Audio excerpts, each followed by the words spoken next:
Добрый день, мы продолжаем наш цикл лекций об истории XVIII века. И сегодня поговорим о ярком человеке, правившем очень недолго в нашей стране, внуке Петра I, Петре III. Личность и деятельность Петра III долгое время расценивались историками единодушно отрицательно. По меткому замечанию одного из них, Петру Федоровичу была присвоена какая-то исключительная привилегия, я цитирую, на бессмысленность и глупость. Приговор был вынесен и, казалось, не подлежал пересмотру. Однако со временем стал появляться и другой, более взвешенный подход, отмечающий ряд заслуг императора. Так вот, хороший он был правитель или плохой? Давайте попытаемся разобраться. По возможности спокойно, объективно, с самого начала, как обычно, уделяя внимание детству, отрочеству, юности, личной жизни и тем практическим делам, а не только слухам и легендам, которые сопровождали всю жизнь этого глубоко несчастного человека. Итак, судьба его была предопределена, как говорили тогда, еще за несколько лет до появления на свет. Дело в том, что Петр I в 1724 году, выдавая замуж свою старшую дочь Анну за герцога Гольштейн-Готторпского Карла Фридриха, сразу скажу, напомню, этот Гольштейн-Готторпский — это немецкая старинная княжеская династия, правящая на севере Германии в районе границы с Данией, довольно захудалая по тем временам. В общем, небольшое немецкое княжество, но суверенные монархи, так или иначе, поэтому брак с ними — это брак между царствующими домами. Так вот, когда Петр I подписывал брачный договор, было отдельно указано, что ни Анна, ни ее супруг не будут иметь никаких притязаний на российский престол. Однако царь, либо нынешний, либо будущий император всероссийский, имеет право назначать одного из урожденных божеским благословением из всего супружества принцев наследником. То есть, таким образом, сама Анна и супруг прав на престол лишались, а вот право выбрать кого-то из их детей на престол, такое право за русскими монархами сохранялось. В общем-то, начиная с Петра III, правящую династию правильно было бы, конечно, называть не Романовы. Правильно было бы называть ее Гольштейн-Готторп-Романовы, потому что Романова была Анна по женской линии, а по мужской линии отцом Петра был немец Гольштейн-Готторп. Юридически Петр III не Романов, а Гольштейн-Готторп-Романов. Ну, конечно, нам приятнее называть его просто Романов. Это все тонкости генеалогии. Таким образом, эта династия правила в Германии еще с XVI века. Сейчас, кстати, Шлезвиг-Гольштейн — это вообще федеральная земля ФРГ со столицей в городе Киле. А в те годы Дания, очень агрессивное государство, мощное государство по тем временам, захватила в ходе Северной войны часть территории этого княжества, удерживала ее за собой. Поэтому основной головной болью правящей династии было, как свои и так крошечные, по нашим меркам, земли вернуть хотя бы в первозданный вид, как отвоевать обратно у Дании часть своего княжества. Вот это и была суть внешней политики немецкого княжеского дома, на кого опереться. Опереться в войне с Данией на шведов, потому что по одной из линий по отцу правящая династия были родственниками шведского короля Карла XII. И, соответственно, Петр III имел право претендовать теоретически на шведский престол. Либо опираться на Россию, на новую мощную суперсилу, и с ее помощью как-то разобраться с Данией. Вот решили опереться на Россию. Такой был цивилизационный выбор немцев в пользу России. Екатерина Алексеевна много и подробно в своих воспоминаниях рассказывала о знакомстве, о жизни, о личных чертах своего супруга Петра. Но к записям этим надо относиться очень осторожно. Вы, конечно, почитайте. Вот это все постправда. Она убила своего мужа. Она сделала так, что ее мужа убили. Надо же как-то людям объяснить, почему это произошло. Надо же как-то оправдаться. Но если не в глазах Господа, то хотя бы в глазах будущих потомков. А Екатерина II внимательно относилась к тому, что будут о ней говорить потомки. Поэтому в своих воспоминаниях она и представляла отношения своей супруга довольно специфично. И нам надо подходить к этому взвешенно. Не случайно ее внук Николай I, человек прямой, русский офицер, он называл свою бабку позором семьи. А воспоминания ее запечатал в конверт, и, как известно, лишь его сын, став императором, смог впервые эти воспоминания посмотреть. Русская ориентация внешней политики этого немецкого княжества, как я сказал, была определена с самого начала. При этом Карл Петр, как отмечает его биограф Александр Мыльников, довольно интересный и внимательный исследователь, чьи труды я советую почитать, Как он писал, Карл Петр рос в захолустной обстановке крохотного северогерманского герцогства. Все помыслы отца были направлены на возвращение владений в Шлезвиге, однако не располагая ни военной силой, ни финансами. Все надежды они связывали исключительно с поддержкой со стороны России. Как проходило воспитание и образование Петра III? Все это довольно подробно описано в записках об императоре Петре III и его личного, можно сказать, историка и соратника Якоба фон Штеллена, или как Яков Яковлевича, как его звали на русский манер. Этот деятель Российской академии, гравер, картограф, мастер фейерверков и мемуарист оставил довольно подробные воспоминания, чему учили будущего наследника российского престола, о том, как формировался наш будущий монарх. Учили его плохо, ничему его толком не учили. С 7 лет его воспитывали придворные, которые были офицерами герцогской гвардии или когда-то служили в прусской армии. Говорили при дворе только о военной службе. Сей наследный принц был назван унтер-офицером, учился 7-8 лет, понимаете, да? Учился ружью и маршировке, ходил на дежурство с другими придворными молодыми людьми, кто же он тогда был, и говорил с ними только о военной форме. Главным развлечением его было, когда он сам не маршировал, стоять у окошка и смотреть на марширующих солдат. В наказание за дурное поведение ему закрывали, видимо, занавесочками или шторами, закрывали нижнюю часть окна, таким образом, чтобы он стоял у окна, слышал, как солдаты маршируют, но их не видел. То есть телевизор выключали. Когда Карлу Петеру исполнилось аж 10 лет, ему присвоили звание лейтенанта. И это произвело на мальчика громадное впечатление, главное событие в его жизни. А через год умер его отец. После смерти отца маленького принца отдали воспитываться из родного дома в дом двоюродного дяди, некого епископа Адольфа.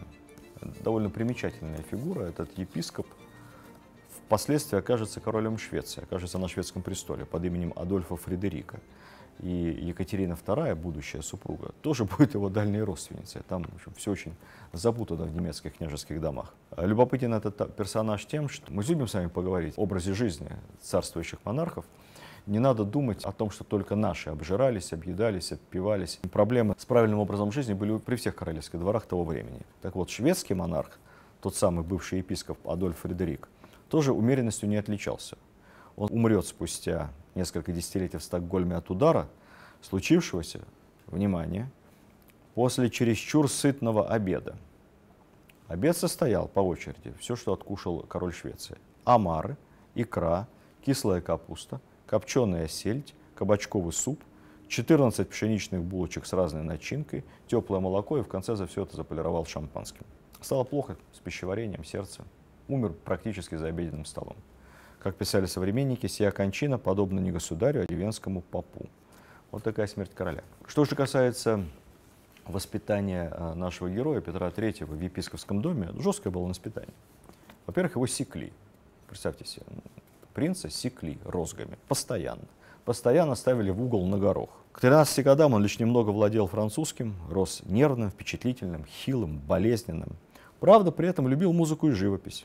Играл на скрипке и обожал все военное. В отличие от своего сводного родственника Петра II, еще одного тинейджера, побывавшего на российском престоле и ничем хорошим там не отметившегося, я сразу отсылаю вас к моей предыдущей лекции. Вот Петр III, он как-то от природы злым человеком не был.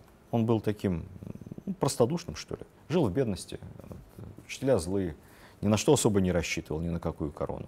И вот неожиданно, в 1741 году, как только его тетка Елизавета становится русской императрицей в результате очередного военного переворота, детей у нее нет и, скорее всего, уже быть не может.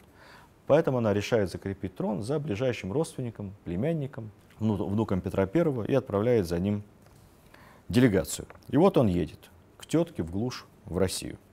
Вообще жизнь Петра III таким образом делится на два периода. Тот период, который он прожил в Киле, в Германии, где он говорил на родном для себя немецком языке.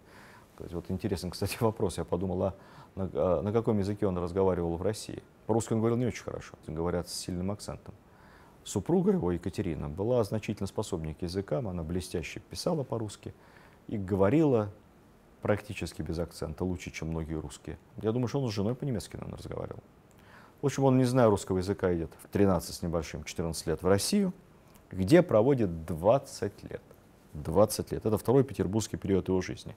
В основном в качестве наследника престола, а не императора. Дорога у него сложная, это целая спецоперация. Он едет через недружественные территории, скрываясь под чужими именами в какой-то почтовой карете, через Пруссию. Как-то он там проскочил. По прибытии его служен целый праздничный молебен. Добрался-таки наследник престола до своей новой родины. Еще один тинейджер, как раз ему исполнилось 14 лет. Фейерверк, иллюминации. Внешности он был невзрачный. Ну, представьте себе Елизавету. Ей самой 30 с небольшим, она еще не располнела, она красавица, вокруг нее гренадеры, лейб-гвардейцы, косая сажень в плечах, Разумовский.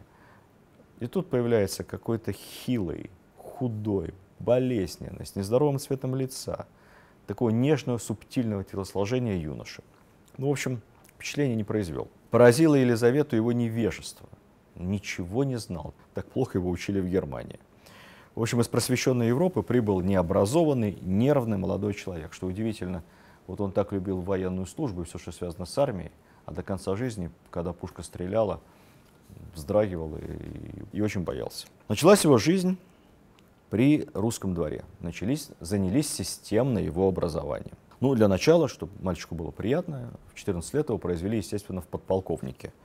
Ну, из лейтенантов какой-то там непонятной герцогской гвардии, в подполковнике гвардии Преображенского полка, полковница императрица, и в полковнике первого лейб-кирасирского полка. При этом фельдмаршал Ласси, тот самый победитель шведов, прославленный военный кондотьер, будучи подполковником лейб-гвардии кирасирского полка, 14-летнему мальчику отдавал рапорты и спрашивал ценные указания, как командовать. Зеленый мундир Преображенского полка так полюбился Петру Третьему, что стал его повседневной одеждой. И с тех пор он его носил просто каждый день, как домашнее платье. Я, пользуясь случаем, отсылаю вас в интереснейший музей, который открыло несколько месяцев назад Российское военно-историческое общество на Большой Никитской в центре Москвы. Можете прямо в Яндексе поискать. Называется «Музей военной формы». Вот там, в этом музее, находятся и образцы той военной формы, которую носил Петр III, очень интересная. И та военная форма, которую он завел потом для своих гвардейцев, даже его личная треуголка. Как-то ее каким-то чудом ее сохранили на армейских складах. Военно-историческое общество отреставрировало, можете посмотреть. Очень скромная черная треуголка Петра III. Ну и шпага. Очень интересно. Императрица всерьез озаботилась его образованием. 3 года шло интенсивное обучение наследника. Ему, с учебными пособиями того времени были проблемы, это минус. Онлайн-обучения не было, это плюс. Все было лично, наглядно, интенсивно. Ему рассказывали русскую историю по книжкам с картинками. Особенно много книжек ему давали почитать и рассказывали с изображениями крепостей, осадных инженерных орудий. Чем всем этим очень увлекался. Потом брали всякие старинные русские монеты, и по этим монетам, по изображениям монархов, рассказывали историю русского государства. По медалям Петра I, соответственно, выпущенным по разным поводам красивым, новейшую историю русского государства. Вот такой был курс исторической науки. Адаптированный, как бы сейчас сказали, под ученика. Больше всего юный наследник обожал воинские ритуалы, плацпарады, то есть в Германии у него потянулось еще, разного рода учения воинские. И особенно ему нравились оловянные солдатики. Это классический повод для издевательств над Петром III, как так подросток увлекается оловянными солдатиками. Он, правда, не только подростком увлекался, но и уже когда и повзрослел тоже. Он разыгрывал целые баталии, сотни солдатиков, раскрашенные в форму разных полков, стратегия, движения, знамена, какие-то правила были в этой игре. Вот честно скажу, я отношусь к этому с юмором, потому что, на мой взгляд, это совершенно не свидетельствует о каких умственных недостатках. У него была такая склонность к компьютерным играм, как бы сейчас сказали. Вот сейчас это называется какая-нибудь цивилизация, создай свою империю. А у него этого не было, но у него были сотни оловянных солдатиков. Вот он такие свои цивилизации там и создавал. Анекдот, фигурирующий из одних воспоминаний в другие, про то, как он повесил крысу, нанесшую ущерб его воинству. Якобы он вылепил какого-то солдатика из хлебного мякиша и сам его там разукрасил или как-то там приодел. И стоило ему отвернуться, а крыса раз там ночью и съела. Вот, он крысу поймал и предал ее публичной экзекуции в присутствии своих сотоварищей. Не человек же повесил. Юмор такой. Я, кстати сказать, вспоминаю, у меня не было в детстве оловянных солдатиков, а я тоже любил всякие цивилизационные игры. Я из бумаги вырезал, из картона, сам раскрашивал по книжкам. Очень интересно, увлекательно. У нас весь двор играл. Так что это никак не свидетельствует умственной ограниченности Петра III, как об этом писала потом Екатерина. В 1742 году Петр Ульрих перешел в православие под именем Петра Федоровича с большим торжеством. Пока пели молитвы из комнат нового великого князя в знак того, что он преобразился из немца в русского, став православным, была вынесена вся мебель, вся обстановка, все картины, и все было занесено новое. А самое главное, на новом русском столе его ждал большой золотой бокал в честь крещения, в который была вложена записка. Ну, точнее говоря, сейчас бы это называли чеком. Тогда это была просто записка с подписью императора, вексель, императрицы, на 300 тысяч рублей. Ну, подарок к крещению. 300 тысяч рублей. Это примерно стоимость 2 линейных кораблей под ключ императорского флота. Вот это о недостатках монархии. Мы совершенно не понимали, что такое хорошо, что такое плохо в отношении денег. Так у России и появился официальный наследник престола мужского пола. Хоть малолетний, но очень официальный. А к титулу великого князя было добавлено 3 слова, которые, собственно, и обеспечили его максимальную, настоящую легитимность. Через запятую в конце. Внук Петра Великого. Когда ты внук Петра Великого, к твоей легитимности вопросов нет. Это все тогда понимали. Я хотел ответить на один вопрос наших подписчиков, посмотревших, видимо, одну из лекций о Елизавете, тетке Петра III. Вот там я упомянул, что крымские татары разорили Новую Сербию на территории Российской империи. И что за Новая Сербия? Что это такое? Да, действительно, был такой проект. Придуманный был при Елизавете Петровне. Проект остроумный и интересный. Сербы находились главным образом под властью, как мы знаем, Османской империи. Тяготели они всегда к России, к православию. Общая вера, очень похожий язык. Письменные сейчас можно читать, в общем-то, не зная сербского, все понятно. И вот у елизаветинских соратников родилась идея переселить сербов из Сербии, из-под власти частично Османской империи, частично Австрии, потому что часть сербов находилась под османами, часть под австрийцами, переселить их за наш же госсчет, как бы сказали, в Россию, выделив им здесь земли и создав сербское казачество. Ну, дело в том, что сербы и так в Австрии выполняли такие охранно-пограничные функции. Они жили на границе Австрии, австрийские сербы, на границе Австрии и турок, и как бы прикрывали южную австрийскую границу. Но их постепенно пытались все время окатоличить, в общем, им там не нравилось. И вот, проведя соответствующие переговоры, получив на это согласие австрийского двора, началось переселение целыми семьями и деревнями сербов из Южной Австрии того времени, на территорию современной, ну, назовем так, Украины. Это была Кировоградская область, это была территория отчасти сейчас Луганской области. Кстати, вот город Славянск, он же Славянск, датирует свою историю к тем самым временам. Он потому и Славянск, потому что там жили славяне. Те самые сербы, которые приехали. Есть такая история. Помните, он часто у нас фигурировал в сводках, когда шли события на Донбассе в 2014 году. Образовалась целая такая особая территория казачьего войска, которую назвали Новая Сербия. Ну, правда, получилось так, что сербов там было совсем незначительное меньшинство, не так много их приехало, хотя они составляли костяк. Вообще сербы ребята очень боевые. Даже те, кто за спортом сегодня следят, знают. Джокович, баскетбол, футбол. Это очень спортивная нация, очень крепкая. И тогда они отличались редкостной боевитостью. То есть это были хорошие казаки. Но большинство там, конечно, составляли малоросы, ну, либо южнорусские крестьяне, которые туда перебирались. Очень много было беглых крепостных, которые там оказачивались. И получился такой целый район под названием Новая Сербия. И стал этот район как раз и жертвой нашествия крымских татар. Попал под удар очень сильный. Впоследствии вся эта Новая Сербия была просто включена в Новороссийскую губернию. Украины тогда, конечно, еще не было, даже в мыслях. Возвращаемся теперь к Петру III. В 1745 году его женили на дальней родственнице, троюродной сестре Екатерине Алексеевне, урожденной Софии Фредерике Августе Ангальцербской, она же Фике, она же, как мы помним с вами, будущая Екатерина II. Свадьба была сыграна с огромным масштабом. 10 дней торжества, перед которыми, как писали современники, меркли все сказки Востока. Петру и Екатерине по радости, помимо всего, были пожалованы во владение дворцы. Ну, дворец Меньшикова, Ораниенбаум, куда я вас всех агитирую обязательно приезжать, когда вы посещаете Петербург, под Петербургом, и Люберцы под Москвой. Имение Люберцы или Либерецкие Меньшиков в свое время переименовал в Новопреображенское, тоже построил там дворец, пруды, флотилию, в общем, все там было очень красиво. Так что был Меньшиков в каком-то смысле Люберецким. Что писала о той свадьбе Екатерины Великой впоследствии в своих записках, формируя мнение потомков? Я очень хорошо видела, что великий князь меня совсем не любит. Уже через 2 недели после свадьбы сказал он мне, что влюблен в девицу Кар, фрейлину императрицы. Ну, если это правда, то, конечно, нельзя такое говорить девушкам, тем более своей молодой жене. Неумно поступил Петр, опять же, если это правда. Сколько там правды, сколько вымысла.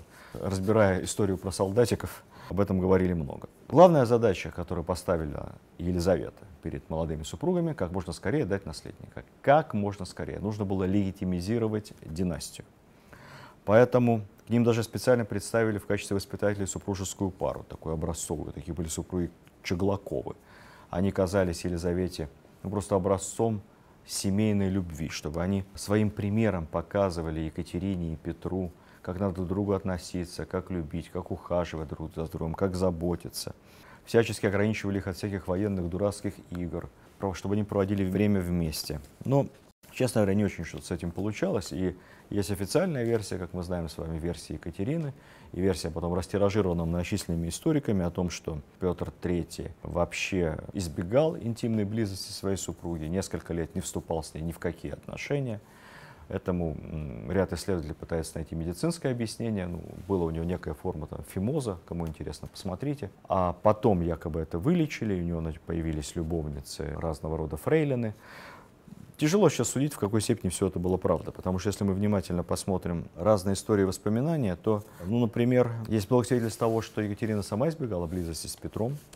Нравы такие были. У Петра любовница, у нее любовник. Вот они вместе поужинали, потом разошлись по разным спальням. Лучшие друзья.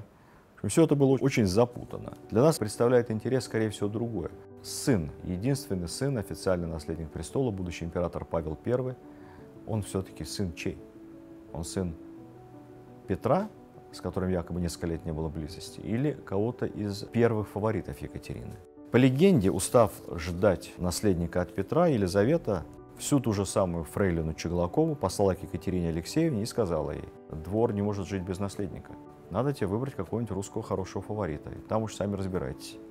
Предложила на выбор 2 красавцев: гвардейца Салтыкова и красавца придворного Нарышкина. И вот якобы от Салтыкова, которого Екатерина знала до этого, посмотрите эту романтическую историю, не очень правдоподобную, в сериале «Екатерина», российском, неплохом сериале. Вот этот Салтыков, он ей когда-то давно понравился, он ее там встречал, провожал на границе. Вот она выбрала этого Салтыкова, и он стал ее первым фаворитом. И от него и родился император Павел I. Никаких доказательств этой версии нет. Есть анекдотическая и очень остроумная история о беседе, или о 2 беседах Александра III, нашего любимого, самого русского из императоров, с знаменитым историком того времени Яковом Борсковым, автором многочисленных трудов по истории императорской фамилии. Вот якобы Александр III пригласил к себе этого уважаемого историка в комнату, оглядел, заглянул под все ширмы, портьеры, закрыл изнутри на ключ, чтобы никто не подслушивал, и приглушенно сказал: «Скажи мне правду, чей сын был мой прадед Павел, Петра или Салтыкова?» «Не могу скрыть, Ваше Величество», — ответил Борсков. «Скорее всего, прадедом Вашего Величества был граф Салтыков». «Ну, слава тебе, Господи!» — воскликнул Александр III, истово перекрестившись. «Значит, мы все-таки русские». У этого анекдота есть продолжение. Спустя какое-то время Борсков порылся еще в архивах, мемуарах, пособирал всякие данные. Вы понимаете, один юрист, 2 мнения, а у историков может быть и больше. Напросился на аудиенцию к императору и сказал: «Государь, по новейшим сведениям и сопоставлениям портретов и всего прочего, и моделей поведения, воспоминаний, я провел большую работу». Кстати, портреты вы посвесите рядом. Павел I и Петр III, но 2 мнений быть не может. Вы знаете, все-таки ваш прапрадед был Петр III, не Салтыков. Александр III еще раз взглянул на образа, истово перекрестился и сказал: «Ну, слава тебе, Господи, мы Романовы». Вот такая история. Поэтому супружеские отношения между Петром III и Екатериной тема запутанная, сложная и непонятная. Интересно другое. Интересно то, что, конечно, каковы бы ни были у них отношения супружеские, отношения личные, под конец уже длительного ожидания, двойственного положения, понимаете, вроде бы как они наследники, но не воспринимают их, не считаются, не в фаворе. Отношения у них тоже испортились. У Петра появилась постоянная любовница, довольно странная дама, графиня Воронцова, которую все вспоминают как жуткую уродину, чем она его обворожила, загадка. У Екатерины тоже появились новые уже увлечения. Самое страшное в этой ситуации то, что как только скончалась Елизавета и как только Петр III взошел на престол, он не только формально не нормализовал отношения со своей супругой Екатериной, он ее еще более отдалил. Он перестал с ней встречаться, они жили в разных дворцах совсем. Он отвел вот этой Воронцовой покои прямо рядом со своими, в Зимнем дворце, что совсем уже неприлично. Усыпал ее орденами, медалями, наградами, должностями. Ну и стал говорить между своими: супруга у меня не ладится, надо бы ее в монастырь. В монастырь и все, а я там посмотрим, может, на Воронцовой и женюсь. Я все-таки император или как? Вот это было, конечно, самоубийство, потому что он даже не представлял себе, какой характер, какая сила воли, какая решительность, какой ум скрывался в его супруге. Кстати, после переворота 1762 года Воронцова была арестована вместе с Петром III. Ну и в лучших российских традициях должны были, конечно, куда-нибудь в Сибирь, а то и на плаху. Но нет, времена уже были не те, а Екатерина в общем и целом не была злобной женщиной, поэтому она в какой-то степени даже устроила для нее судьбу. Организовала ей приобретение дома в Москве, сказала, чтобы она из Петербурга в Москву уехала. Ну и одно было к ней требование: дабы жила там в тишине, не подавая людям повода о себе вспоминать. Ну так там Воронцова и жила, повода не подавала. Что же касается Петра, не могу не сказать еще пару слов по поводу вот истории с Петром и галштинцами. Действительно правда, что Петр III сразу после того, как его провозгласили наследником престола, выписал из родной Галштинии больше 1000 немецких солдат и офицеров. Все они составили его личную потешную армию, которая жила в районе Оренбаума при нем, его личная Галштинская гвардия, маневры, все как у Петра I. Потешный штурм крепости Петерштадт, какие-то там маневры полуморские. Ну, в общем, чем бы дитя не тешилось. Елизавета его к решению никаких государственных вопросов не допускала. Проявить он себя особо чем не мог, но вот и забавлялся со своей личной гвардией. При этом все публичные высказывания и политические позиции, которые заявлял Петр III, ему только вредили. Ну, например, всем было известно, что он большой поклонник Фридриха II, Фридриха Прусского. Ну, представьте себе, сложно перенести на советскую модель управления, ну, он ведь формально второй человек государства. Так формально, после Елизаветы. Вот идет война, Великая Отечественная, и второй человек после Сталина в государстве постоянно публично говорит, что для него личным идеалом является Гитлер. Ну, какой бы он ни был. Хороший Фридрих II, плохой.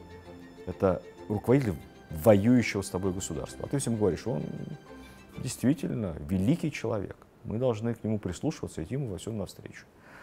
Такая неумная позиция, чем бы она ни обосновывалась, не придавала Петру III популярности в российской власти. Но другого наследника у России не было. И даже если сама Елизавета уже женским умом понимала, что выбор ее был неудачен, ну, прошло уже столько лет, ну как тут не отыграть обратно. Зубную пасту чертовски трудно запихнуть обратно в тюбик. Да, к тому же к возрасту Елизаветы, она уже болеет все время, как мы говорили с вами, ей уже за 50. Ну, не нравится ей Петр, но вот она его не допускает к власти, а там уж как-нибудь что-то утрясется. Не хватало у нее решительности для смены наследника. Рождественским днем, 25 декабря 1961 года, Елизавета скончается, Петр и получит официально трон. Ну и началось. Все, что он делал, полностью противоречит тому, как мы его представляем, тому, что он должен был, казалось бы, делать, оказавшись таким сумасбродным неврастенником и психопатом на императорском престоле самого большого государства на тот момент. Какая Россия досталась новому монарху? Вот, что из себя представляла Российская империя тогда, январь 1962 года? Огромное пространство. Проживает всего 19 миллионов человек. Население всей Сибири и Севера не более 1 миллиона. В городах живет 4% населения. Россия абсолютно сельская страна. 96% населения крестьяне, которые делятся на две группы. Это либо крестьяне владельческие, кто-то ими владеет, помещики, царская семья или монастыри, или это крестьяне самостоятельные, государственные, которые просто платят государственный налог. Крепостное население составляет 63, ну считайте, 2/3 населения. Конечно, Петровская эпоха реформ, строительство заводов, фабрик, мануфактур, интенсивная индустриализация, принудительная, она сильно подтолкнула Россию. Вот если к моменту молодого Петра Россия по выплавке чугуна, это важнейший показатель того времени, потому что из чугуна делалась большая часть промышленного оборудования, пушки и все остальное. Если Россия в 5 раз производит меньше чугуна, чем Англия, то уже к моменту восшествия на престол Елизаветы, 1740 год, она далеко оставляет за собой Англию, является крупнейшим в мире производителем железа. Это говорит о том, насколько все-таки такие реформы в крупной промышленности сработали. Там дальше есть вопрос качества и много чего еще, но это уже другая Россия. Огромная, малонаселенная, но мощная, с развивающейся промышленностью и, к сожалению, с очень отсталыми общественными отношениями, с огромным и неповоротливым сельским населением, с низкоинтенсивным и неэффективным сельским хозяйством. Такая страна достается Петру Третьему, и он на очень короткое время заходит на престол. 5 января 1762 года начался короткий, но яркий период правления Петра Третьего. Продлился этот период чуть более полугода, 186 дней. И все эти 186 дней рисуются, на протяжении, скажем так, 250 лет последующих, в основном рисовалось нашими историками и мемуаристами, как такое царствование идиота. Волей случая на престоле оказался человек, совершенно к этому не готовый. Пьяница, забулдыга, солдафон, недоумок, неполноценный мужчина, недостойный совершенно своей великой супруги Екатерины. Все, что можно было сказать отрицательное о правителях, было сказано о Петре Третьем. Если посмотреть на этого человека непредвзято, а мы пытаемся в нашем лекционном курсе смотреть на государя с разных точек зрения, то мы должны сказать, что это все не совсем правда. Откуда взялось такое предубеждение против Петра? Главным образом из воспоминаний самой его супруги Екатерины, которая оставила максимально нелицеприятные заметки о своем предшественнике. Вторым источником информации является воспоминания современников Петра Третьего, которые его знали и оставили потом соответствующие мемуары. Но кто эти современники? Давайте посмотрим. Эти современники, опять же, сановники, царедворцы, ближайшие приближенные Екатерининского двора. Трудно предположить, чтобы они писали что-то сильно противоречащее мнению государыни. И вот, опираясь на мнение крайне заинтересованных сторон, на мнение супруги, которая его свергла, и, возможно, мы об этом сейчас поговорим, возможно, убила, и на мнение ее команды, ее окружения, было сформировано представление о личных качествах и жизни Петра Третьего. Так ли это было на самом деле? Давайте посмотрим. Ему приписывали чудовищные планы. Ему приписывали намерение отказаться от православия, осуществить реформу Русской Православной Церкви по протестантскому образцу. Якобы Петр собирался удалить из храмов все внутреннее убранство, уничтожить иконы, оставив лишь изображение Христа и Богородицы, убрать всю эту красоту, в общем, спилить золото с куполов. Продажная внешняя политика. Мол, все, что делал внешней политики Петр III, было продиктовано исключительно интересами его кумира Фридриха, короля прусского, интересами его Гольштинии, того крошечного, нищего герцогства на северо-западе Германии, где, собственно, он родился на свет и где изначально должен был бы властвовать на протяжении всей своей жизни, если бы волей случая не оказался на российском престоле.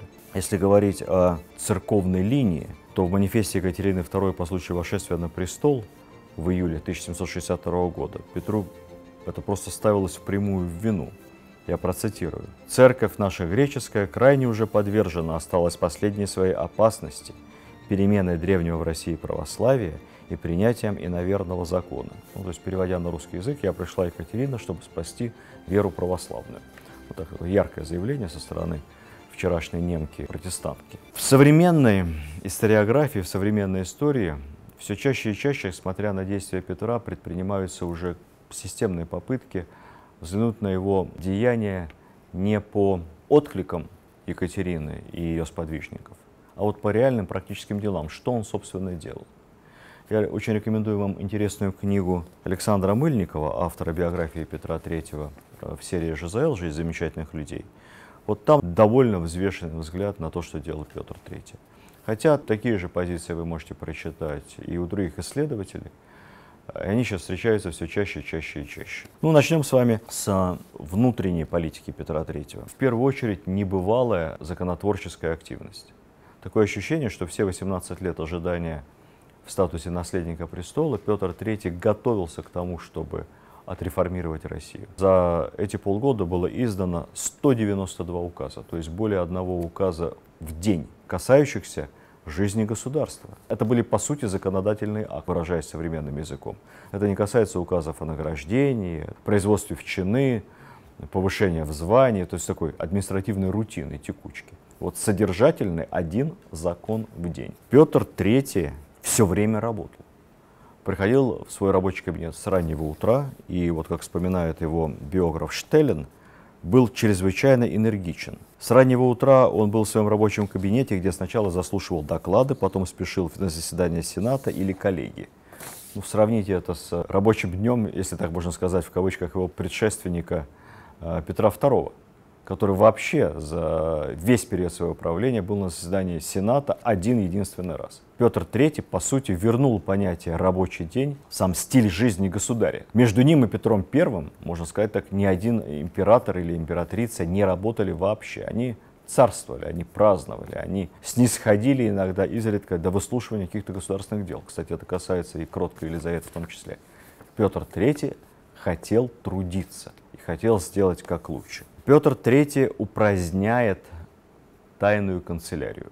Ни кроткая Елизавета, ни просвещенная Екатерина. Именно Петр III отдельным рескриптом запрещает само словосочетание слова и дела к произнесению. Что такое слово и дело, я напомню вам. Любое частное лицо в присутствии государственного служащего, либо офицера, либо даже чиновника, публично имело право закричать или продекларировать слово и дело государева, что означало, что он требует внеочередного доклада в соответствующей государственной инстанции и обладает информацией о государственном преступлении. Вы можете себе представить, какое количество злоупотреблений, поклепов, доносов это порождало. При всем при этом вообще сама внутренняя атмосфера того времени, начиная от Петра и заканчивая последними месяцами правления Елизаветы, несмотря на всю ее кроткость и гуманизм, так называемый, вся атмосфера была пропитана духом доносительства. Доносили о намерениях, доносили из опасения, что донесут на тебя за недонесение о государственном преступлении. Ну, то есть вот все происходило как в анекдоте застойной поры, понимаете, когда в кругу друзей рассказывают анекдоты, и потом политические, и потом на перегонки каждый пишет донос, чтобы, не дай бог, не оказаться в числе тех, кто слушал политический анекдот, но об этом не сообщил соответствующие органы. Вот это круговое взаимное доносительство, оно порождало невероятную атмосферу страха, недоверия, натянутых отношений между коллегами, между родственниками, между друзьями. Недонесение было таким же государственным преступлением, как и сам факт совершения государственного преступления. Если человек, прокричавший слово и дело, и оказавшийся в стенах тайной канцелярии, не мог доказать обоснованно, либо его доказательства оказались недостаточными, подвергался пытке уже он, а не было ли у него злого умысла по ложному пути направить следствие. Если донос оказывался, по мнению следствия, правильным, доносчик получал премию, орден, чин, иногда часть состояния того, на кого он донес. То есть он был напрямую материально и карьерно заинтересован в том, чтобы опорочить, добиться суда над потенциальным так называемым государственным преступником.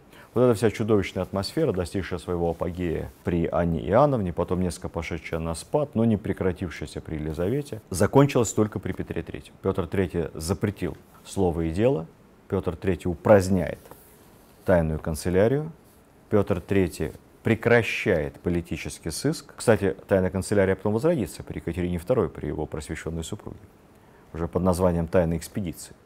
В сути дела это не меняло. Петр III возвращает огромное количество осужденных сановников, чиновников своей предшественницей и никого не подвергает опале вообще. Вещь совершенно беспрецедентная. Да, по поводу опалы. Вообще опала — это такое интересное понятие того времени, непонятное. То есть вот подвергнуть опале — это что означает? Собственно, тебе запрещают являться перед светлой очи государевой, тебя не пускают во дворец, с тобой перестают здороваться. Говорят, что о тебе дурно где-то высказался государь и сказал: этого ко мне больше не приводить. С тобой перестают иметь дела, к тебе никто не приезжает в гости, тебя никуда не приглашают. Ты сидишь дома и ждешь своей судьбы. Опала. Судьба может быть любой. Может, про тебя забудут, может, тебя простят, а может быть, тебя арестуют завтра. В опале перманентно находились какие-то сановники.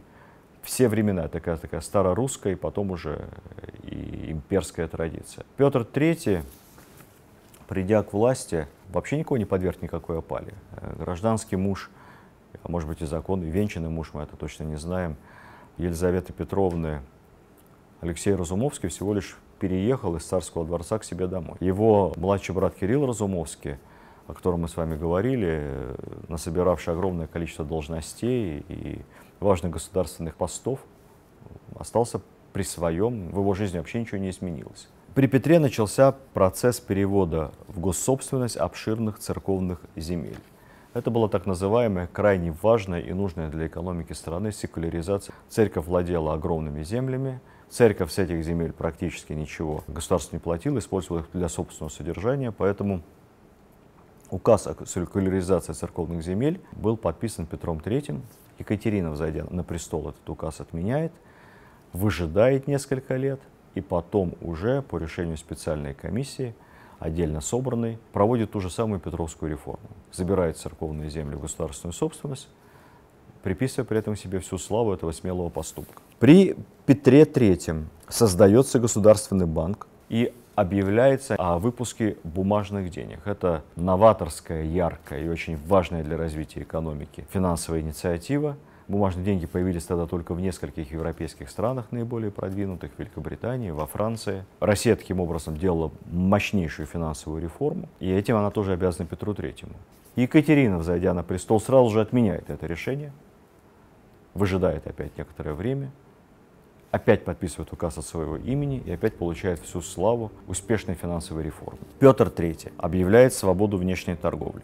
Кстати, в этом указе о внешней торговле впервые в истории говорится о необходимости, тоже поразительно, о необходимости бережного отношения к русским лесам, как важнейшему богатству России. Вот именно тогда от Петра III и берется наше стремление сохранить то, чем Россию Господь наделил и к чему мы на самом деле относимся по сей день столь расточительно. Наконец, Петр III принимает важнейший документ — манифест о вольности дворянства. Манифест от 18 февраля 1762 года. Что это такое? Дворянство — такое же закрепощенное сословие до Петра, как и крепостные крестьяне. Разница лишь в том, что дворянин служит пожизненно, начиная с Анны Иоанновны. Дворянин служит 25 лет. Обязательно либо военная служба, либо гражданская. Гражданская скорее в порядке исключения.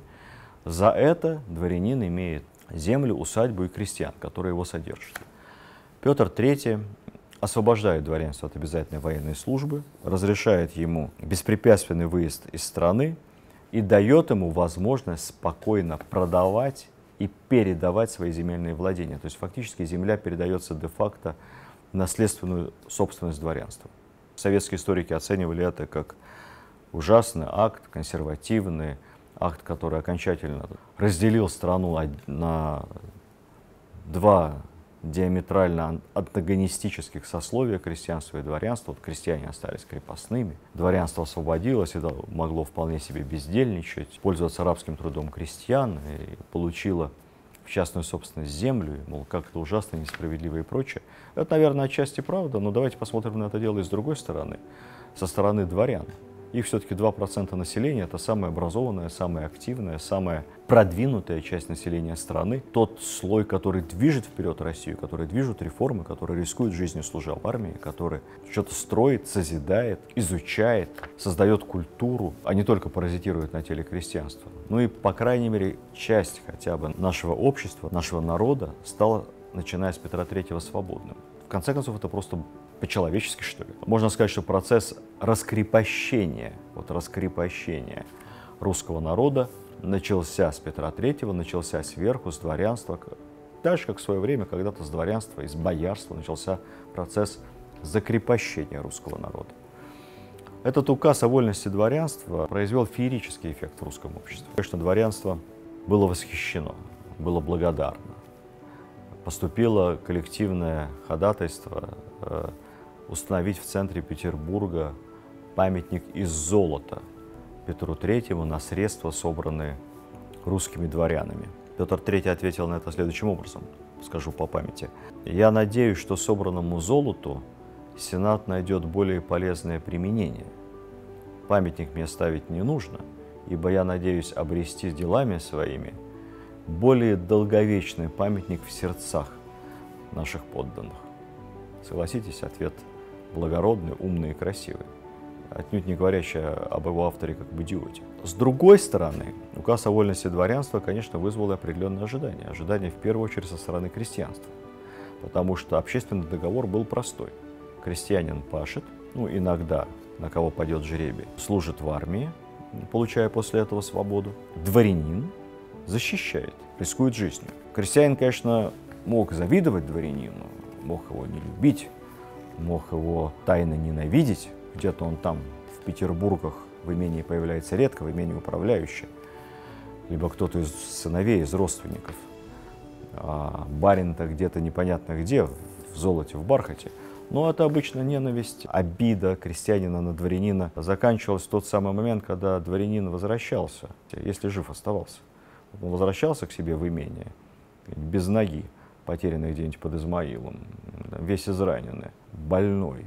Либо весточка приходила барыне, что пал твой муж при Герсдорфе. Вот тут-то крестьянин и задумывался, может, спокойнее-то ему было все-таки землю пахать. Не такая уж легкая у барина и жизнь. Он за это понятно, чем и как платит. Поэтому некий общественный договор существовал. С момента, когда служба, воинская служба, государственная служба стала необязательной, крестьянство задумалось, а мы зачем тогда пашем? В чем правда? Поэтому впоследствии как раз Пугачевщина, она и питалась этими слухами о том, что Петр III, подписав указ о вольности дворянства, якобы подготовил еще указ следующий о вольности крестьянства, что было бы очень справедливо, переведя таким образом всех крестьян также в прямые государственные подданные, в прямых налогоплательщиков.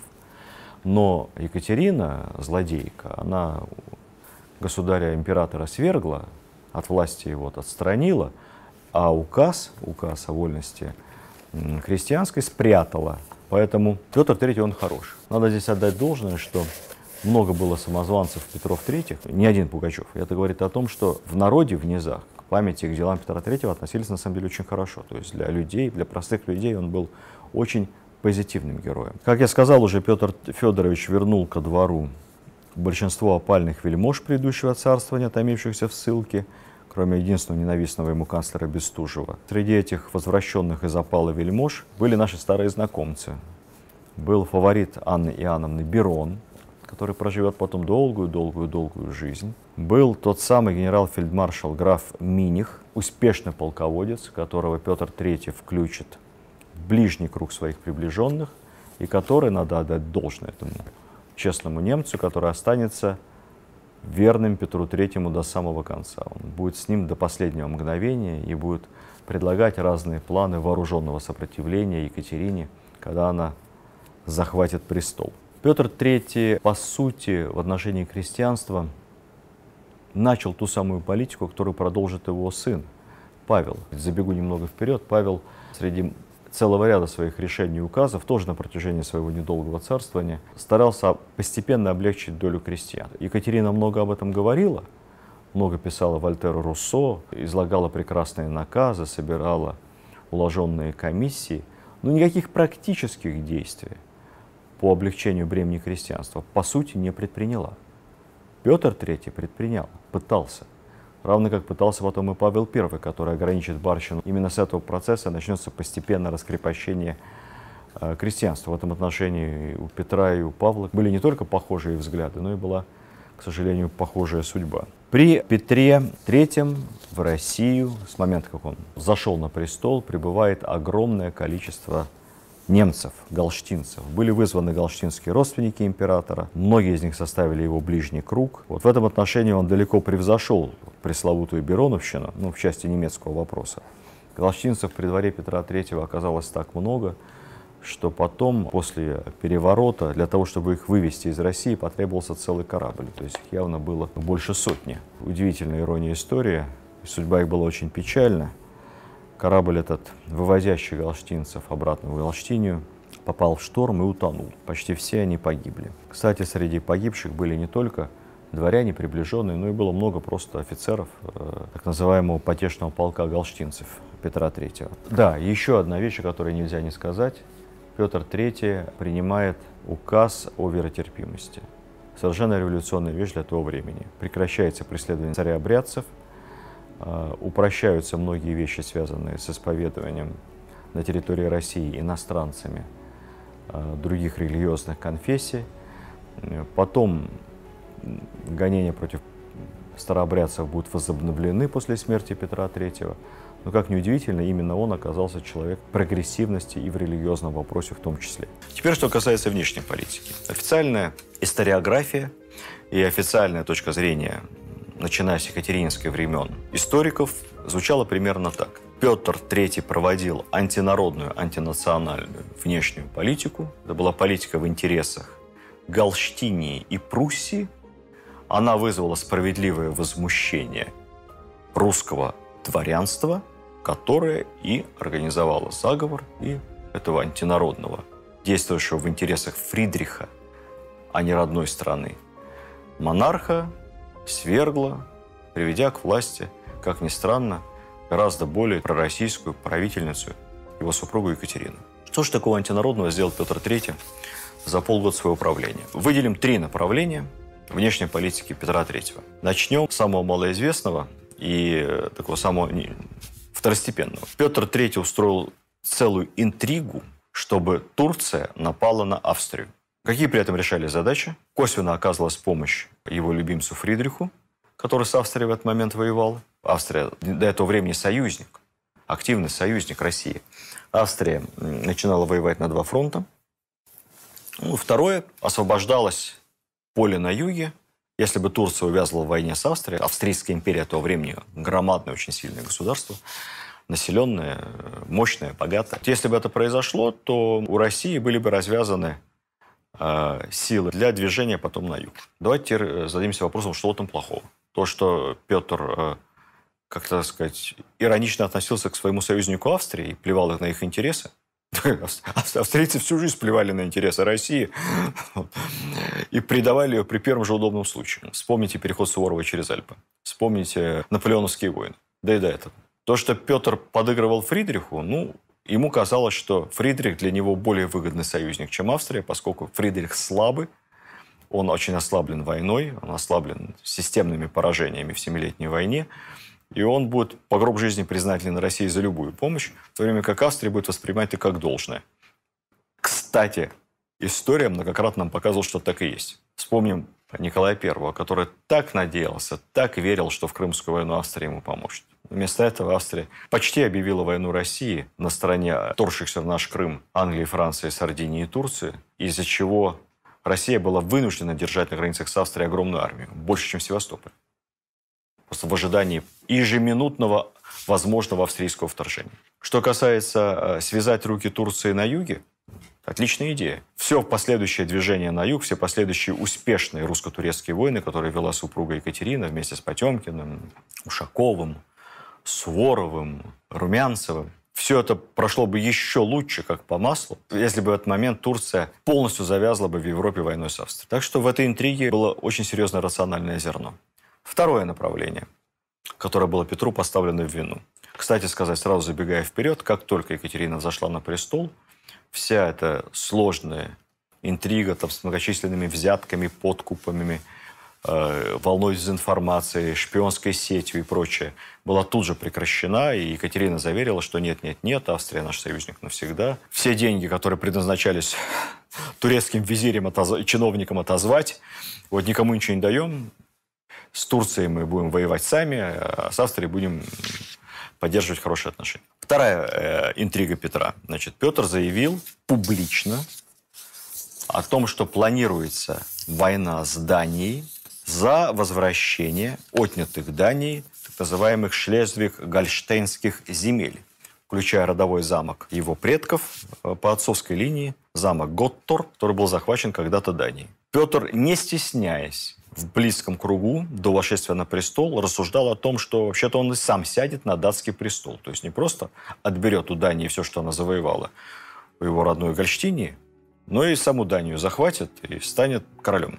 Внимание, вопрос. Что там плохого?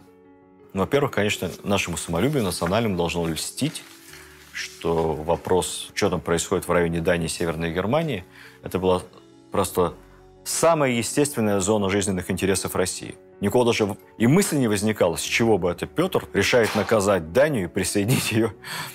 Что значит сесть на датский престол? Монархическая уния. Ну, стала бы Дания частью России. Что там плохого? Вот третья тема, она поинтереснее. Третья тема связана с резким выходом Петра III из Семилетней войны. Я напомню, что мы системно разбили Пруссию, мы заняли территорию Восточной Пруссии и намного больше, включая территорию части нынешней Польши, мы заняли Берлин. Война продолжалась, но Россия находилась в такой позиции, когда она могла диктовать Фридриху любые условия.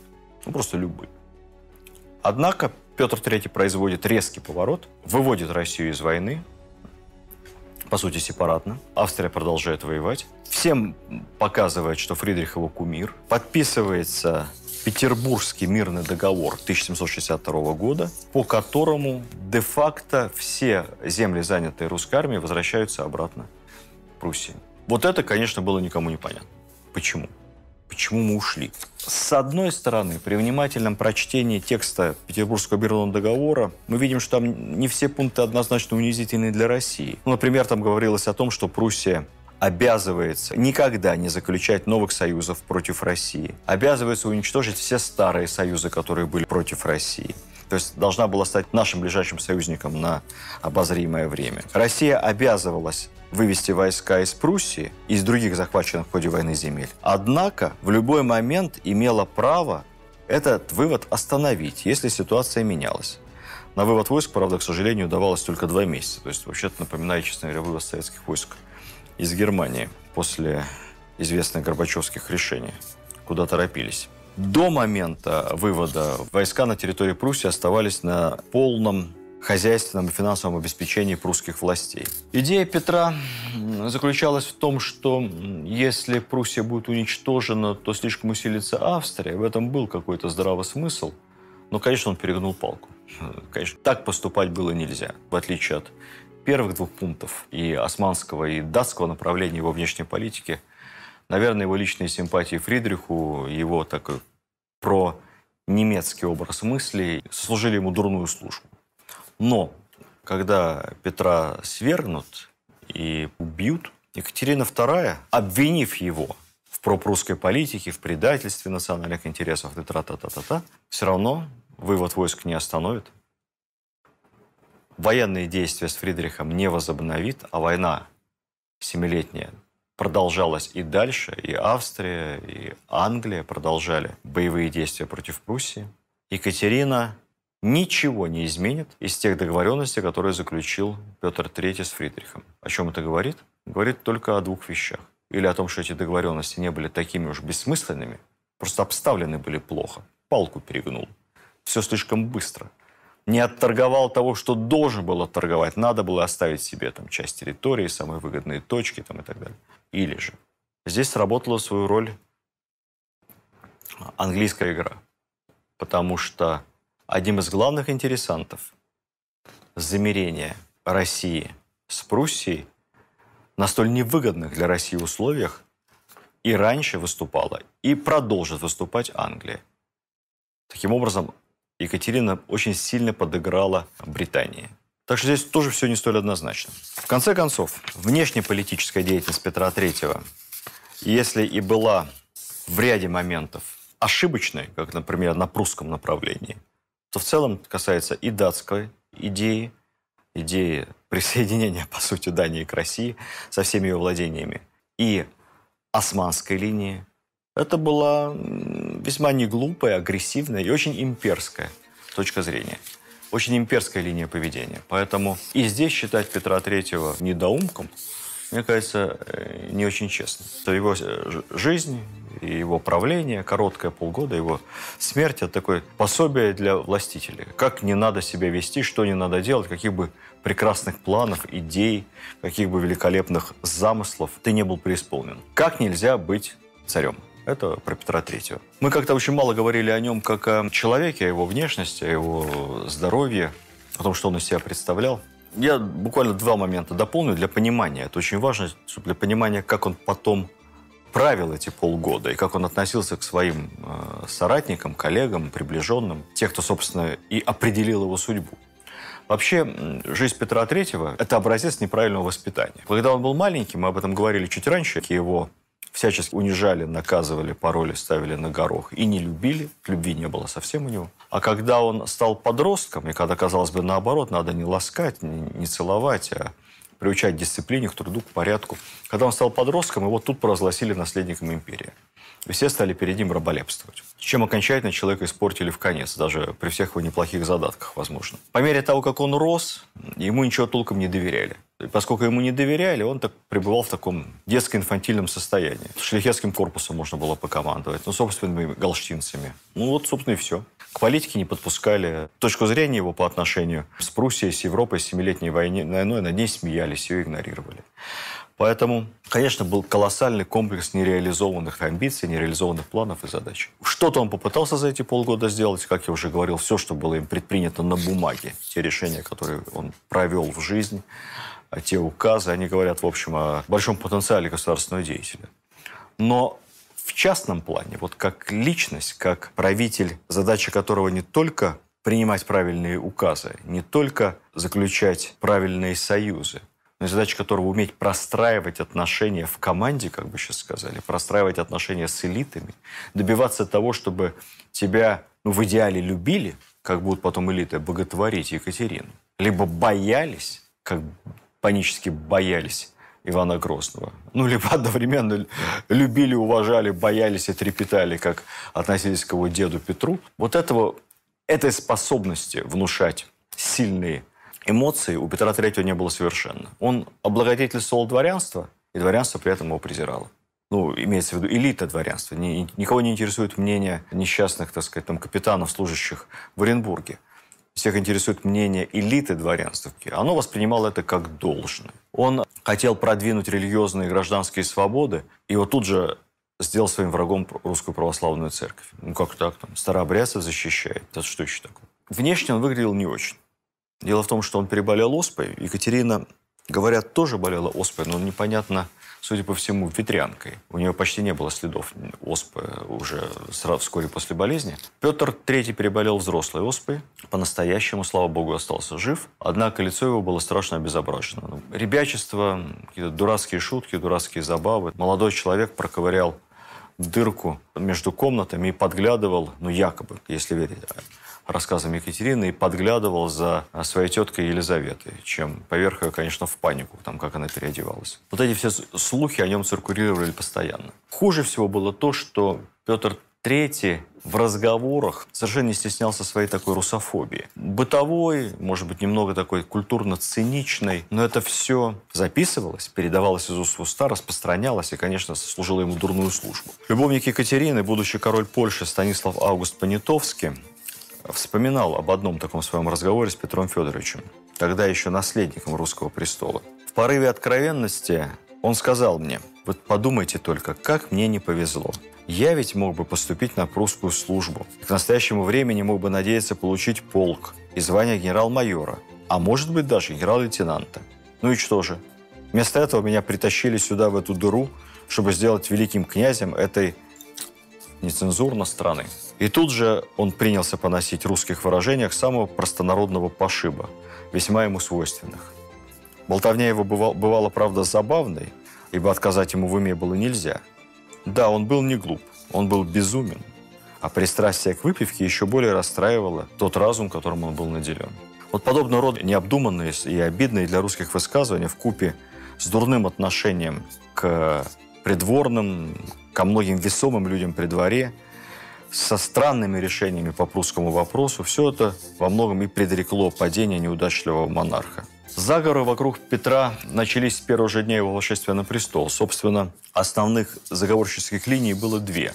Был так называемый заговор в верхах. Во главе с Паниным намеревались свергнуть Петра, когда он отправится в экспедиционный поход против Дании, и возвести на престол его сына Павла, назначив регеншей Екатерину. Но я думаю, что из этого заговора бы точно ничего не получилось, потому что Панин был человеком осторожным, закончилось бы все это пустыми разговорами. Петр III бы завоевал, вне всякого сомнения, Копенгаген, стал бы принцем датским, это бы резко подняло бы его рейтинг в России, и, возможно, вся русская история пошла бы по другому пути.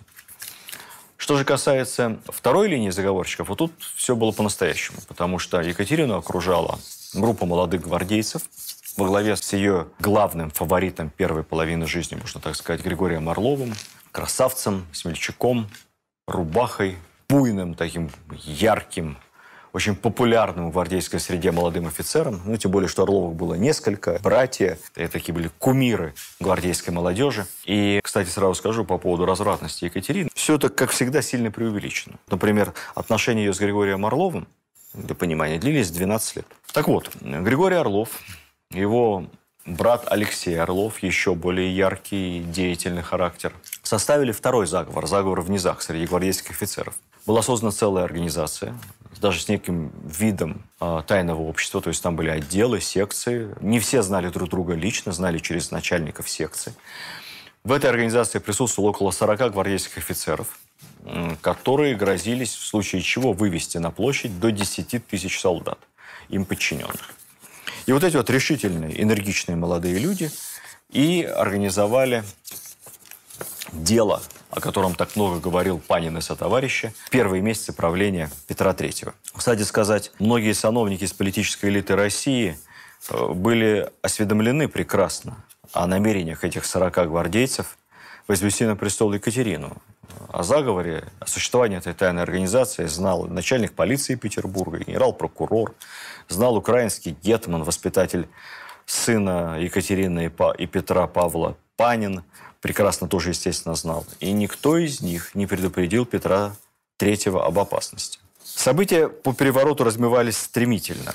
Екатерина забеременела в очередной раз от Григория Орлова. Петр III открыто уже живет. Их отношения вконец испортились. Петр III открыто живет со своей любовницей Воронцовой и говорит при свидетелях, что собирается развестись, собирается жениться на Воронцовой. Грубо, прилюдно обращается с венценосной супругой. 30 апреля во время торжественного обеда, как раз по случаю заключения того самого злополучного мира с Пруссией, происходит прилюдный скандал в присутствии дипломатов, всего двора, иностранных принцев. Петр через весь стол кричит Екатерине по-французски «дура». Екатерина плачет, и вот эта вот дура, как считается, становится последней каплей. Об этом узнает весь Петербург. И все понимают, что после такого грандиозного публичного оскорбления место Екатерины может быть, скорее всего, только в монастыре. На июнь через месяц запланирован датский поход. Однако, к беде для себя, император откладывает выступление войск из Петербурга, из западных провинций, потому что хочет сначала отпраздновать свои именины. Ну, дурацкий план совершенно. Сначала надо дело, а потом празднество. Но вместо этого Петр III со своей свитой выезжает. Кстати, они живут отдельно с Екатериной, так чтобы вы понимали, Екатерина живет в Петергофе, раздельно Петр III живет все последние годы в Ораниенбауме. Петр III выезжает из Ораниенбаума как раз в Петергоф на торжественный обед по случаю своего тезаименитства. Предполагается, что Екатерина должна его там встречать. Однако Екатерина буквально исчезает из Петергофа накануне прибытия туда своего супруга вместе со свитой. Что происходит? Дело в том, что на рассвете накануне к ней приезжает на карете Алексей Орлов, который говорит: «Матушка, все пропало, ужас, ужас». Петр узнал о заговоре. Как узнал? Арестован один из 40 заговорщиков, преображенский офицер Пассек. Он сейчас всех выдаст. Медлить нельзя, выступать надо немедленно. И вот тут отдаем должное решительности этой незаурядной женщины. Она за считанные минуты собирается, прыгает в карету буквально к Алексею Орлову и исчезает. Без охраны, без никого, никому ничего не сказав. Екатерина приезжает в Петербург, идет к гвардейцам, там ее ждут остальные участники заговора, они поднимают солдат. Один за другим гвардейские части выходят на улицы. Все это раннее-раннее утро. Собираются в Зимнем и вокруг Зимнего. Туда же буквально за шиворот притаскивают сенаторов, приезжают иностранные послы некоторых стран, объявляется о том, что Екатерина берет власть в свои руки, от собравшихся требует тут же присяги императрицы. Все это время Петр об этом просто ничего не знает. Все действие происходит в нескольких десятках километров от Петергофа. Как только информация о том, что в столице что-то совершенно непонятное, какой-то мятеж, что там его супруга, там гвардейцы, Петр в полной растерянности не знает, что предпринять. Здесь другая крайность. Петр оказался абсолютно не способен к борьбе за власть. Все его ближайшее окружение, в первую очередь фельдмаршал Миних, которого он за несколько месяцев до этого вернул из ссылки, который был ему очень верен, предлагает ему немедленно поднять галштинцев, немедленно отправить посыльных войска во все стороны, немедленно плыть в Кронштадт, где в Кронштадте можно запереться, и взять Кронштадт штурмом просто невозможно. Ну и что? Ну там пара гвардейских полков, несколько тысяч человек присягнули самозванки. Ну и что? Вся гигантская русская армия, вся махина. Все на стороне законного государя. Петр мнется, он не предпринимает никаких действий. Вместо этого он начинает посылать посыльных к Екатерине. Ну, понимаете, там посыльный из Петергофа, пока доберется до Зимнего, это несколько часов. Потом его ждут, пока он вернется обратно. Он посылает одного, второго, третьего. Как только его посыльные туда добираются, смотрят, а на месте это вроде там страшно. Гвардия, солдаты, офицеры. Все за Екатерину. Они, как правило, тут же переходят на ее сторону.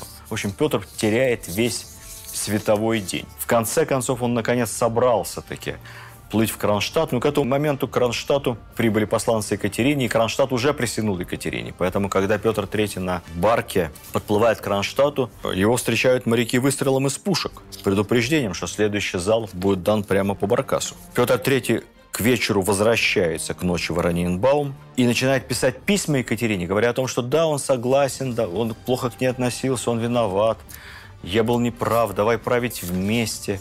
Екатерина просто игнорирует его послание. Тогда он пишет ей письма, что хорошо, я отрекусь, но оставь мне хотя бы мою фаворитку Воронцову, оставь мне скрипку, оставь мне мопса. Заклинаю тебя.